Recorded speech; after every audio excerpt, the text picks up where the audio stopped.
For this video, I do want to speak about Joan Laporta and his era at Barcelona from the time of March 2021 up until today, which is November 9th, 2024. I want to basically have a summary on what Joan Laporta has been doing and how well he has managed FC Barcelona, and I do think that Joan Laporta should be re-elected as the president of FC Barcelona in the summer of 2025. There is no other options. Joan Laporta in the past 3 years has strongly shown why he should continue, and hopefully by seeing this video, it would also make you guys understand why Joan Laporta is the correct one, why his choices and what he does is those choices does reflect the results today, right? He was able to do so many great things back in 2021, 2022, 2023 that reflects what Barcelona is under Hansi Flick. So I am going to be painting that story. So starting with his first few months, when Joan Laporta first took charge on March 2021, he knew that Barcelona were so screwed financially. They were over 1 billion euros in debt, and they had these financial fair play requirements. Joan Laporta went in there and they said,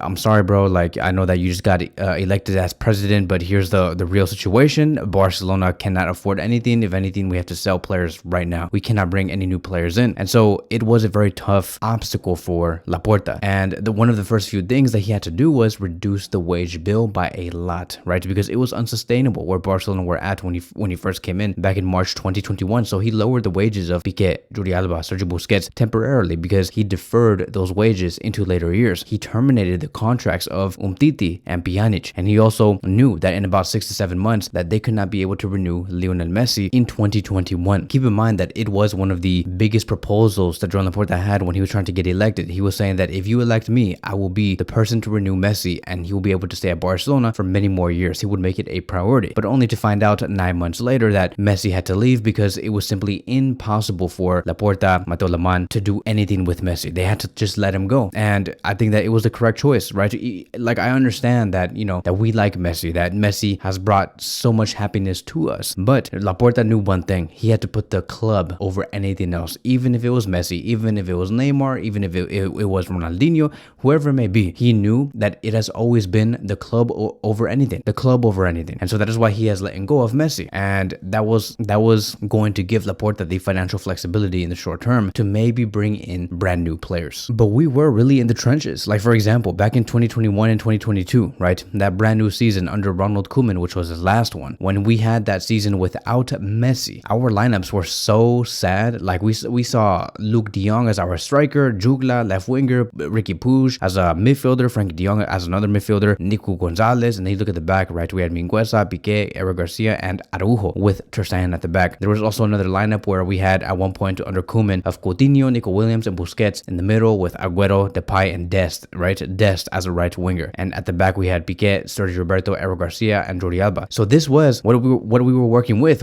Koeman and Joan Laporta. Joan Laporta knew deep down that this was not the squad that he wanted to work with. Like, this, he saw this squad and he's like, this is so sad, but we have to work towards perfection. I mean, like when I saw these lineups and I saw what we were back in 2021, I'm like, the way that Madrid does play, they offend me. I remember when I was little, right? When I was 7, 8 years old, I had pimples on my face and they made fun of my pimples. It offended me, right? I remember being obese back when I was 8, 9, 10 years old, and people used to make fun of my weight and whatever. It offended me, but nothing offended me more than seeing these Barcelona lineups. This was so embarrassing. Like, I did not even want to talk to any of my Real Madrid friends, Manchester City friends, because they were like, oh my God, bro, like, I feel so sorry for your club. And I felt sorry too. So I was like, bro, like, are we in a simulation? Are we in the Matrix? Am I being pranked? Like, what is this? What type of lineup is this? How do we even get here? We had Messi, Suarez, Neymar at one point, and just boom, out of nowhere, right? Within a flash, we had a front three of Dest and Memphis Depay and sometimes Jugla. It was sad. And Koeman's 2021-2022 season did not last that long. He only lasted about 3 months, and Joan Laporta wanted to kick him out so fast, right? Very fast. And Laporta opted for Xavi Hernandez. So introducing Xavi Hernandez, right? Back in November 2021, one of the biggest obstacles for Xavi Hernandez at that time was to get Barcelona from 9th place to 4th place, right? Or at the very least, get it in the top 4. And once again, we were in the trenches, and we did not even know Xavi Hernandez was going to be able to bring us results because he was a very young, inexperienced coach. But we were all like, okay, we trust Joan Laporta. Hopefully Laporta is making the correct decision here. And like I've said, at one point we were in 9th place. and we had to go into top 4. And in the end, by the end of that season, we ended up being in the top 4, and we ended up being in second place. So we went from 9th to second place, and that was amazing. We cannot really do much else from there. Like, we got knocked out from the Champions League very early in the group stages. Xavi Hernandez could not really do anything. Like, he got knocked out like 2 months into his job. And then, like I said, second place in the league, and that's all that matters. Barcelona did not really win anything, but we made a huge upgrade to whatever we were under Ronald Koeman. So fast forward after that season, going into the summer of 2022, Joan Laporta had to do some changes. He knew that he needed to continue to move this club forward. We reduced the wage bill, we deferred some wages, we had to terminate some contracts, etc., etc. Laporta needed another plan. And so he said, okay, look, I have Xavi Hernandez. I was the one that appointed him. So I am responsible for his success and to back him as much as I can. So Joan Laporta came out with this idea and he said, you know what? We're going to be pulling some levers, which is economic levers, right? We're going to be selling a portion of our business in order for us to regain some funds in the short term, in order for us to bring in brand new players and really reinforce the squad that Xavi Hernandez does want. So this whole thing was very controversial because everybody was saying, how can you sell a portion of the business to, how are you going to like sacrifice future revenues in order to have short-term gain and this and that, and Joan Laporta's not the right one. Everybody was trying to say Laporta out, but I did think, like, for me myself, right, that Laporta was doing the right thing, because I believe that he was trying to sell like some assets for the short term, but create new streams of income in the future. For example, the Spotify Camp Nou, these new economical deals that we have with Nike, with Spotify, etc. I knew that Laporta had a plan. So, but in the short term, right, we sold 49% of Barca Studios. We also approved the sale of a percentage of Barca future television rights to 6th Street. So these actions did produce a lot of cash, which was around 600 million euros to around 850 million euros. Barcelona had a lot of money, but like I said, they sold a portion of their business. That was the only way Barcelona could get through, and the only solution that Joan Laporta did find. So it did clear a portion of their debts, allowing for Javier Tebas to give Barcelona the green light to introduce brand new players. So once we pulled those levers, we brought in Kessie for free, Lewandowski for 58 million euros, Rafinha for around 58 million euros, Christensen for free, and Jules Koundé for around 50 to 55 million euros. We spent around 158 million euros in that summer because of the cash injection. It was actually one of our most expensive summers in Barcelona history. And keep in mind, right, like these players that we're talking about, besides Kessie, Lewandowski, Rafinha, Christensen, and Koundé, the reason why we are so good under Hansi Flick is because of these transfers. It's still giving us a lot of great dividends. Rafinha is amazing today. Christensen, unfortunately, he has been injured, but before that, he was amazing. Jules Koundé is now the best right back in the world. Lewandowski is becoming his prime self. And so, like, these transfers that we made back in the summer of 2022, yes, it did relieve us to be successful for the following season, which was 2022-2023. But even 2 years from that date, we're still seeing how important that summer was. So in the 2022-2023 season, we won La Liga for the first time after 4 years of not winning. And we did it without Lionel Messi, and because Xavi Hernandez grouped these players and made them cohesive. And they became the best defensive team in Europe. So whatever Joan Laporta was doing in that summer when it came to the economical levers, hiring Xavi Hernandez, bringing in the correct players, it all worked out. Barcelona saw success. And Joan Laporta did the best that he could within his situation. Yes, we wanted Barcelona to say, let's bring Erling Haaland for 100 million euros. Let's bring in Rodri for 150 million euros. We wanted that type of Barcelona, but we did what we could, and it was enough for us to experience some sort of success, right? This job that Xavi Hernandez did, it was not easy. I believe that Laporta did the correct move to transition Barcelona to a brand new era. Xavi Hernandez has done so much. For example, he has re-innovated Rafinha. He placed him on the left wing, and he was amazing, and also made him become a great playmaker. He first included Lamine Yamal in the starting lineup. He also first trusted Kubarsi earlier this year by integrating him in the first team. He also said that he will be trusting Casado and Bernal, even though, yes, Xavi Hernandez wanted Guido Rodriguez or some other central defensive midfielder. There was always that intention to bring out Casado and Bernal eventually, laying out a strong foundation. In the 2023-2024 season, I believe that was a season where we found a stumbling block, because when we saw Sergio Busquets leave, that was a huge problem to Joan Laporta, because he needed to back Xavi Hernandez yet again, and Xavi Hernandez knew that he needed a replacement for Sergio Busquets. But Joan Laporta, the only thing that he could do was bring in Oriol Romeu to replace Busquets. That was like probably the worst thing Barcelona have done under Joan Laporta's era, to say Oriol Romeu will be our replacement to Busquets, and Xavi Hernandez, that is all he had. And the best thing that he could have done in his current predicament at that time in the 2023-2024 season was to just have Christensen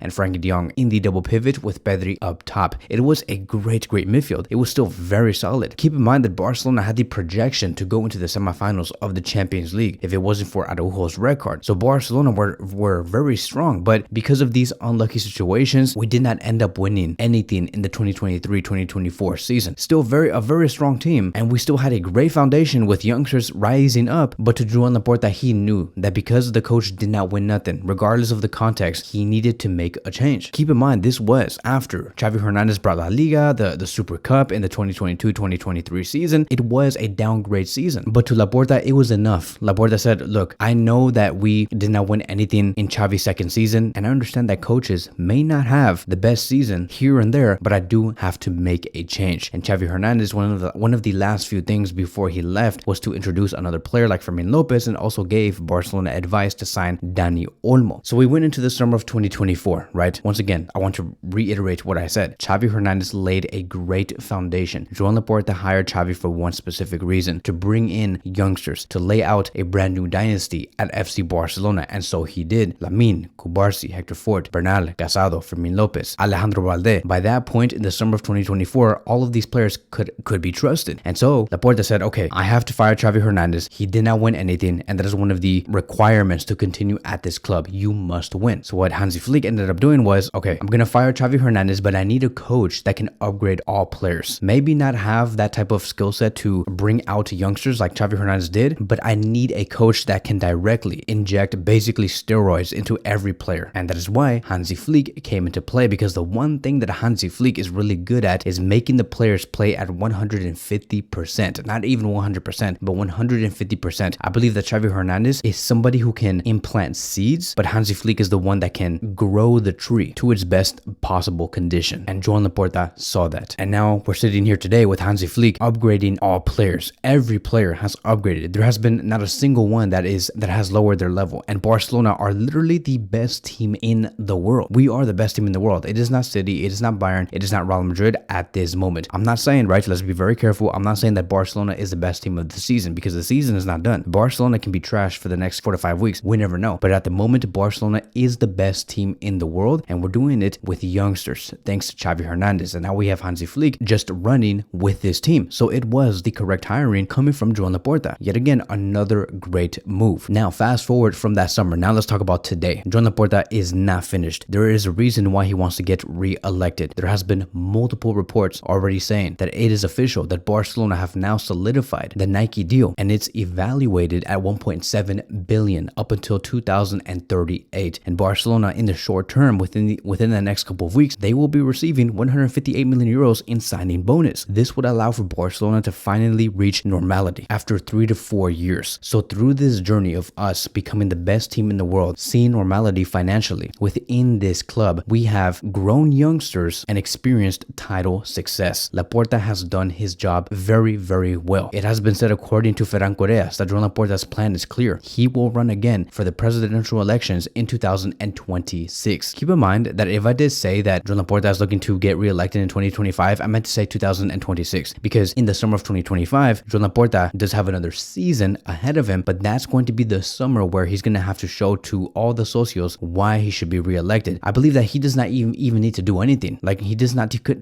need to convince anybody about anything in the summer based off transfers, because he has already done great work between 2021 and 2024. But Laporta, you know him, you know that he's a man with a plan. He does not stop. And now the whole idea for him is that once Joan Laporta has the Spotify Camp Nou reopened, right, that is also another thing that he has worked on, right, because we're going to have a great Camp Nou, a great squad with a great coach, achieving financial stability. But once he does find that opening for the Camp Nou, he wants to be able to introduce a big name during the opening of the Spotify Camp Nou. There has been sources claiming that Joan Laporta wants to bring in either Leao, Florian Wirtz, Erling Haaland, or Musiala. Keep in mind that as of now, the main talk is Rafael Leao. It has been stated, according to Tony Juan Marti, that Rafael Leao's name has begun to stand out at the club more than Nico Williams, and he is one of the main objectives. He also stated, Leao will be delighted to join FC Barcelona, who are confident in making a big signing next summer. If the club decides to go for a winger, the Portuguese is well placed. Leao would also say yes to FC FC Barcelona's proposal with his eyes closed. That's how much he dreams of coming to this club. So let me ask you guys this. Looking at what Joan Laporta has done in the past 3 years, right? Hiring the correct managers, bringing in the correct transfers to win us trophies during the transitional phases. Do you believe that if Laporta ends his time in the summer of 2025 with the signing of Leao and the reopening of the Spotify Camp Nou, should he get re-elected from there? Or do you think that Joan Laporta should do something different that could maybe convince you that he should be re-elected? Do you believe that Laporta should sign Haaland or should sign Florian Wirtz to really solidify his deal, that he should have continuity? I believe that it's going to greatly depend on how Barcelona are doing sportingly and what holes are being shown through this season that we are in right now. Because to be honest, for me, I do think that if Laporta wants to make a big signing in the summer, it would have to be Erling Haaland or Musiala. I still stand by that. I know that we have talked about Leao. I know that we have talked about Jokeris, but it has to be one of those two players. It must. I know that not a lot of people are saying that Erling Haaland is good, and that's mainly because Man City is not good, all right? Like Manchester City have lost 4 games straight. There's a reason why Erling Haaland has not shown his best level, but the moment,